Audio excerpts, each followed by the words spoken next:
Hello everyone, Pastor Lon here, homesteading pastor. Hope everybody's doing well. As you can see, I'm flying solo tonight. Robert Lynn wasn't able to be on here with me, but just wanted to share a little bit of, just chat a little bit rather, when I come sit a spell tonight. Something that's really been, near and dear on my mind and my heart, and we, like a lot of other homesteaders, and we say homesteaders, I mean, we're not big-time homesteaders like lots of other people I see on YouTube, and maybe people that are not even on YouTube. But we're in a lot better shape than probably the majority of people in our little town or community here when it comes to being prepared for a grid-down situation, but not near as prepared as some of the bigger homesteaders that are really prepared. But Robert Lynn orders something new, seems like every day. She just had something come in. I'll let her talk about that on next Come Sit a Spell about we're getting ready to start making our own bread. We talked about the bread bakers on here the other night on the live chat, and she ordered some stuff for them and got it in, and we'll talk more about that on maybe the next Come Sit a Spell or on the next live chat. But the topic today or tonight, what I wanted to call this little Come Sit a Spell is the need for a network of people. The need for a network of people. And I say that because it's more like a network of people is like a community of like-minded people. Believe it or not, there's a lot of everybody in your community don't think the same way you think, and majority of the people in your community, probably safe to say, are not like-minded when it comes to being prepared, canning food and stocking up on this and stocking up on that, and a little bit along, whatever it may be. But I believe in our lifetime, it could very well happen. Brother Howard Ferguson said this many times, and he's no longer with us on this side of glory. But he said it many times that a time will come when that people say, you know what, those crazy homesteaders or farmers or just preppers in general, they knew something was going to happen sooner or later, and it's going to happen, and it finally happened. So I believe that's going to happen in our lifetime. I believe we're going to see another Noah reenactment where, and I don't mean by him destroying the earth by water. I'm talking about they made fun of Noah, and 120 years building that ark. I've talked about that a lot on here, and I've heard other homesteaders and YouTubers talk about it as well. But can you still imagine the mockery, they laughed at Noah and mocked him and made fun of him, and then all of a sudden it began to rain. It began to rain, the flood, the water started rising, and things wasn't so funny then. Well, I'm a firm believer it's going to happen like that again. Because you hear a lot of guys and gals on here talking about the urgency to prepare. And many people are not paying that any attention. But I believe there's coming a day when they're going to wish they had gotten more prepared. So a community of like-minded people, and we know that there's power in numbers, and it's kind of like a village working together toward one common goal. And that common goal is survival. How did our forefathers survive, back in the day when against the elements, against the oppression and everything they dealt with, just to survive in general with food and water and clothing and shelter, being able to stay warm in the wintertime and staying cool in the summertime, and just being able to survive. But that's what I want to talk about a little bit tonight. How did they survive? And the reason our forefathers survived like they did was they had many skills. We live in a time today where we got social networks, social media, like we got here on YouTube, and you got Instagram, and you got Facebook, and that's about all I'm on. And then you got Twitter and all that other stuff that I'm not too familiar with. But even the cell phone in general, with texting and calling and FaceTime and all that stuff you can do, we seem to appear to be connected like never before. But I believe we are more disconnected now than we've ever been before in this country. I mean, there's all kind of division, racial division and political division, and Just all kind of division across the nation and around the world. And that is part of the enemy's tactic, is to keep us isolated. The enemy does not want, and you can define the enemy as who you want to. Ultimately, it's the devil, but there's people working on this earth today for the devil. Whether you believe that or not, they are. And a lot of them are in high places, and we'll leave that there. But the reason our forefathers survived, they had many skills. But mainly, I want to drive this point home, mainly they had each other because they had a network of people. Kind of like the Amish are today. Well, it used to be like that around here. And I see it now, it's nowhere near what it used to be around here, just in our little community here in South Carolina. Like on Saturdays. I remember we used to get up on Saturdays and you would go up to the local convenience store. My granddaddy ran a convenience store here in a little town called Dovesville. But all the men would get together and maybe they would, if it was in the wintertime, they'd cook butcher a hog or either cook a hog and just have a good time of fellowship. Maybe somebody needed a barn raise. They'd have a barn raising. Somebody needed a barn built. And the next week or so, they would build somebody else's barn. You know, it's not only about building the shop that we built, or when they built the shops back in the day, but it's the fellowship. I remember going to the local barber shop as a little boy. Right on the square in Darling is the black guy, Mr. Arthur. He's passed on now for sure, but he used to cut hair in there, and he had it was him and another white guy. They would cut hair in there, but all the men would go there, and they, you know, I guess it's like women going to a beauty shop, but we'd be in the barber shop and just sit around and talk about hunting and fishing, what's going on the farm. But you just don't see that anymore. You know, everybody's like myself. I got a lady that goes to church. She does a good job of cutting our hair and we get an appointment, but it's only either her and myself or another one person there when you go get your hair cut. But it's not like it used to be, and that's the plan of the enemy. The tactic of the enemy is to divide and conquer, and he don't want fellowship. And over the last 2.5 years, if you can read between the lines, that's what's been going on, is driving a wedge in between families, communities, businesses, churches, just community and the culture in general, driving a wedge to keep us isolated, because the enemy knows there's power in numbers. And, you know, the predators in the jungle or wherever, in Africa or even right here in South Carolina where we are, if there's animals out there that's vulnerable, they usually stay together. And what the enemy would like them to do is to wander off by themselves, because they can ambush that one animal and take it out. Well, it's the same thing with human beings. Same way with us. They want to isolate you where you by yourself and don't have that network of people, don't have a community to bind together, to watch one another's back, not only to help one another build buildings and stuff, but to watch, have one another's back. And I believe it's going to come to that. Maybe in our lifetime, we're going to see some of these things happen. So I jotted down a few things I wanted to share with you. You know, you talk about stuff like protection, food, infrastructure, stuff like that. But each person back in the day brought something different to the table. Now, there was some of them that was a jack of all trades. They could do about anything. But then you had others that maybe they couldn't do this, but they could do that. They could do something to add, to bring something to the table, to add to the village, to the network of people that they had back in the day.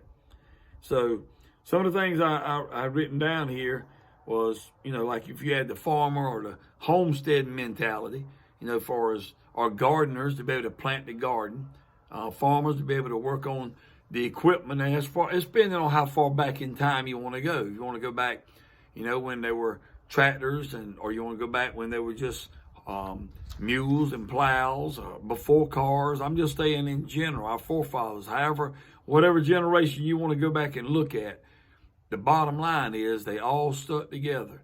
And I don't know exactly when it changed, because when I was growing up and I was born in 67, so 70s and 80s, and even in the 90s, I've seen a lot of fellowship in the communities where people would be out in the yard together raking leaves. Like I said, they build one another's barns. They would work on one another's equipment.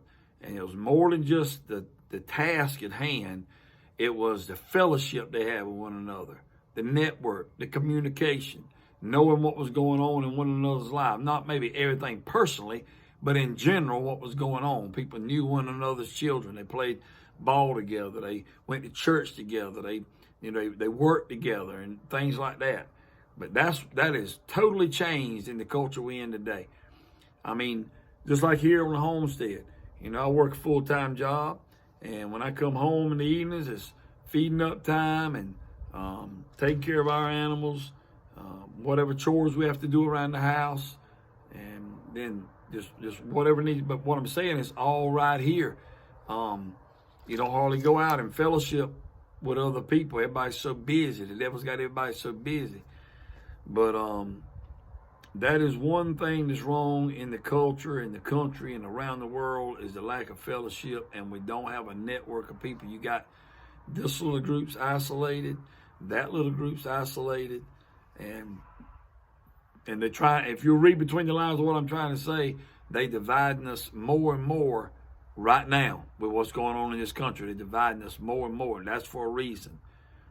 There need to be more people stepping up to the plate, like those truckers in Canada and the truckers here in America, and us homesteaders and YouTubers and farmers and churchgoers and just patriots in general need to stand up and stand together and bind together. But each person brought something different to the table, whether it be a farmer, whether it be a gardener.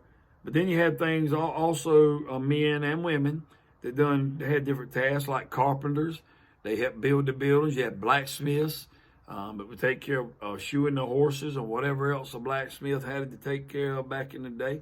Mechanic, whether you go back far enough, just a horse and buggy or a horse and plow, or whether you come on up to a tractors only, or when vehicles were invented, just however far back in time you want to go or not go. There were always somebody to be able to take care of those things. How about well diggers or well drillers to be able to put down a well for a pitcher pump? Everybody can't do that. I haven't been able to put one down by myself, but I've put one down years ago with a coworker that used to work with me, and I got a good friend now that's going to put one down right at the end of this porch. As soon as the weather gets right, we're going to put one down here. And then you had doctors. I know of a doctor right here in the community. I mean, I think he passed away before I was born in '67, but right in a little town where I was born and raised, right in Dulesville, they had their own little doctor in that town. It's kind of like you see on Little House on the Prairie and different little shows like that, where there was one doctor, there was one preacher. They had to have spiritual guidance. There was always a preacher or minister in the mix, in the community, in the network of people. So I guess what I'm trying to say, God supplied their need and gave them somebody. There was always somebody that had a trade to take care of every situation that came up, from a preacher to a doctor to a mechanic to a carpenter, the blacksmith, the gardener, a plumber, well driller or digger, many things like that. How about the ladies that used to sew and make blankets, or crochet and make blankets and quilts and clothes and whatever needed to be made? They made their own clothes, and they all pulled together. My wife would have been one of those women that would have been at they probably got a technical name for it, and I think I've heard some of the other YouTubers only mention it, but when the women would get together and sit around the table in a certain one's house and sew blankets, make blankets out of sewing and doing crocheting and just different things like that. And my wife would have been one of those women that would sit there and be able to do the things that they done back like that in their day. What else I got written down here? You also had skilled hunters. I heard Billy at Permapasture Farm a while back on a live chat they had. He made a lot of sense what you said. A lot of people say, well, they laugh at us because they say, well, if the grocery stores go dry or the food chain's broken or whatever, a grid down situation, we'll just go hunt and kill a deer or shoot a rabbit or a squirrel or whatever. Well, most of those people probably don't even know how to hunt. And a lot of them that do, yeah, a lot of people today they trophy hunt and they go put out corn and I've hunted over corn before too. I'm not kicking that, but I'm saying they got everything right there at their fingertips. But if you can't get your hands on all that stuff, you have to go out and really hunt the way they done back in the day, back in the Daniel Boone days. How many deer could you actually harvest? How many animals could you actually take for food? Then a lot of them these days, they shoot a deer, they take it to the processor because they don't know how to clean a deer or don't want to mess with it. And I was glad that my dad taught me a long time ago as a little boy. That was our job. My brother and I was to clean the deer, whether we killed the deer or somebody else. He taught us how to, I say clean it, that's skinning it, dressing it out, whatever you want to call it, knocking the hide off of it, getting the guts out of it, just to be honest and frank with you, and preparing the meat, however you chose to do that. And that's why I'm glad we learned the skill from Mr. Matt Presley on how to can the deer meat. Now it don't matter if the freezer goes out. We got it in cans on the shelf out in the building, along with carrots and many other things that Rob Lynn and I have learned to can. So it's going to all be about survival. And I've taught many times, I wish I lived in a place where they were in a community where it was nothing but us homesteaders, not trying to be selfish or greedy, but where you had like-minded people that believe the way you do about what may be coming down the road, and stay prepared, not live in fear, but be prepared for whatever might happen. The lights could go out at any moment. I mean, the food chain could be broken. You're going to see a lot of that happening, and I've heard a lot of good homesteaders and YouTubers that I got a lot of faith in. I can hear and see the urgency in their voice and on their faces. And I think you need to heed the call and listen to what's going on. All these things that I named about the network of people, but I wrote down at the very last what really helped them survive during the Depression, during hard times, was actually 5 words I wrote down that really caused them to survive. And here they are. Knowledge, I said that earlier, everybody brought something to the table. Everybody had knowledge about something to be able to add to the network of people that they had back then. Not only knowledge, they had something that's a dying commodity, but it's two. I said 5 words. This all goes together. Common sense. That's 2 words, but common sense. That is something that I have. There's some people that do things in our little community here in South Carolina, in the nation, around the world. I only have a 12th grade education, but I see some of the stupid stuff they do and the stupid stuff they believe.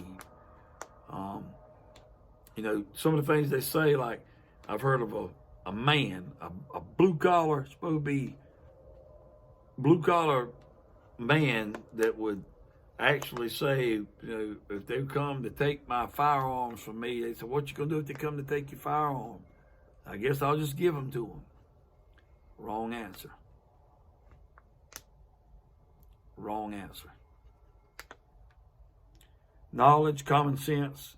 Another thing they had was grit. They had grit. They would dig down deep in their soul, and they were bound in the term. They had grit like a bulldog. They were going to survive. Men were going to put food on their table. Amen. The women were going to take care of the children and stand by their man. The man was going to do whatever he had to do. And that's the time. Another thing, that was back in the time when men were men. Not none of this sissified stuff you got going on today. I'm talking about when men were men and knew their responsibility and their role, and women were women and knew their responsibility and their role. All of this has been orchestrated by the enemy to take all that away, to take the structure of the family away. Therefore, you take the structure of the community away, the structure of the church away, and the structure of the network and community of people away. All this technology, and we're so divided and so isolated from one another that it's sad. It's sad to even think about it. The last word is determination. Kind of goes along with grit, but they were determined, as I said, to survive. Determined to make a difference. Determined to not let the enemy run over them. I said something at church this week. If with the men like Paul and Silas and James and John and Stephen and Moses and Aaron and all Matthew, Mark, Luke, and John and Abraham, Isaac, and Jacob, and all the men of the Bible from Old and New Testament, if you could take the men, just use the men alone, much less the women, but you drop the men back in, if you could take them back and drop them back, the men of today, back in the society and culture of the biblical days, we probably wouldn't have the Old or the New Testament today. Because there's very few men that are willing to sacrifice their life, their time, their livelihood, whatever it may be, for freedom and to survive. So many people today, they can't see that they're marching right into the oven. They're marching right into the lion's den. They're marching right into the trap and snare of the devil. And one day, and I'm hard on men, because I believe I'm a blue-collar man through and through. I'm a patriot. I'm not a renegade out looking for trouble. But I try my best to live out what God created me to be. One, to worship Him most and first and foremost. To be a worshiper of Him, a follower of Him. And take care of my family. Under God, it's my family. And after my family, the church and everything else comes after that. But the network of people, the network of community, of like-minded people, has been or trying to continue to be destroyed. And that's for a reason. There's power in numbers. We need to always remember there's power in numbers. And that power is to be, and the devil knows that. That's why he wants to get us isolated. That's why he wants to keep us, you in your house, you in your house, you doing your little thing, I'm doing my little thing, we're not doing anything together. I'm telling you, a band of people, men, women, and children are like-minded, striving for the same goal to help one another out. When you down and out, they pick you up. They come work on your barn today, help shoe your horses tomorrow, go sew and make those quilts, and it's just sad that people can't see. That's what I mean by the common sense. It's gone. People are blinded to the fact that the enemy slowly has turned the table, slowly has turned the tide, and slowly has turned up that eye on that stove with the frying pan in it and the frog sitting in it, and it's slowly heating up, and he's about to cook to death because they didn't have enough sense to jump out, because it didn't change all at once. It changed a little bit at a time. And that's what's happening today. That's what's happening in this culture. It's changed a little bit at a time. And I think in wrapping this up, what's really bothered me is a lot of men, maybe a little bit younger than me, in my generation, my age, and up, that's just cowered out and haven't stayed in the battle and not towing the line.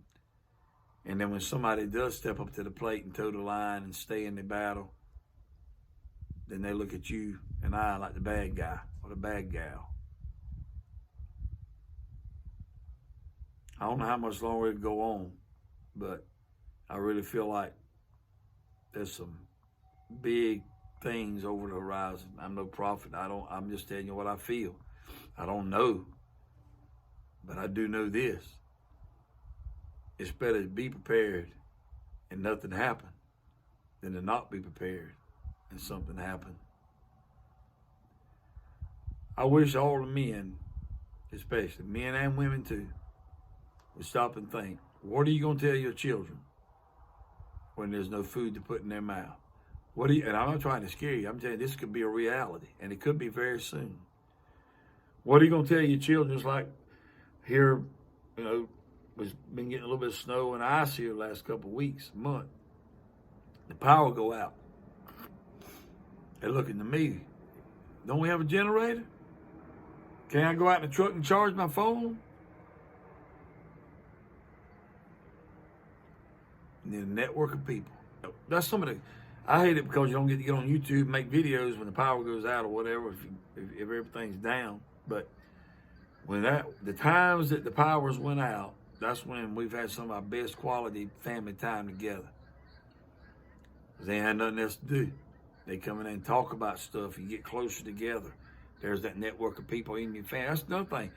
It's one thing for all the families to get together, but even the network of an individual family is not together like it used to be. If you don't believe it, you check your own self. Sometimes I'm in one room, maybe on a computer or phone. Robert Lynn's in there on her phone, and Corey and Gavin's in there doing. Many times we don't be together as a family. Now, not every day, of course, but we do things together. But I'm just saying, there's a time when everybody, the little network's broken up, even in the family, immediate family. So, the need for a network of people, a community of like-minded people, is what we need to bring back.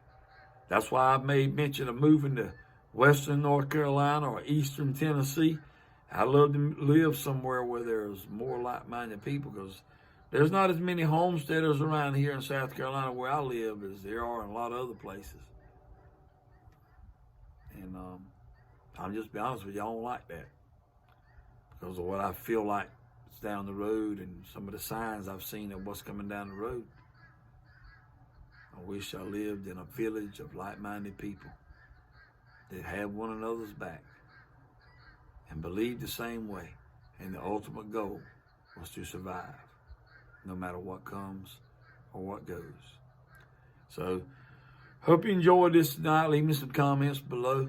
And let me know how you feel about the network of people or living in a community of like-minded people. Different skills you may bring, different people bring to the table. It would be just such a better life when you communicate one with another, that good time of fellowship. We're made for fellowship. Remember, he gave Adam Eve because it wasn't good for man to be alone. And not good for women to be alone either, and children. We all need to be together. Kind of like when you go on vacation, stay with family members for a week at a time, you come back, you feel lost. Enjoy that time together. But anyway, hope y'all are working on that network of people, and let me know if you live in a place like that, or if you like to live in a place like that, and what your thoughts are on some of the stuff I talked about tonight. And until next time, remember, Jesus Christ loves you, and Jesus Christ is the answer for any and everything we're dealing with in life. Hope you all have a wonderful rest of the week. Bye-bye.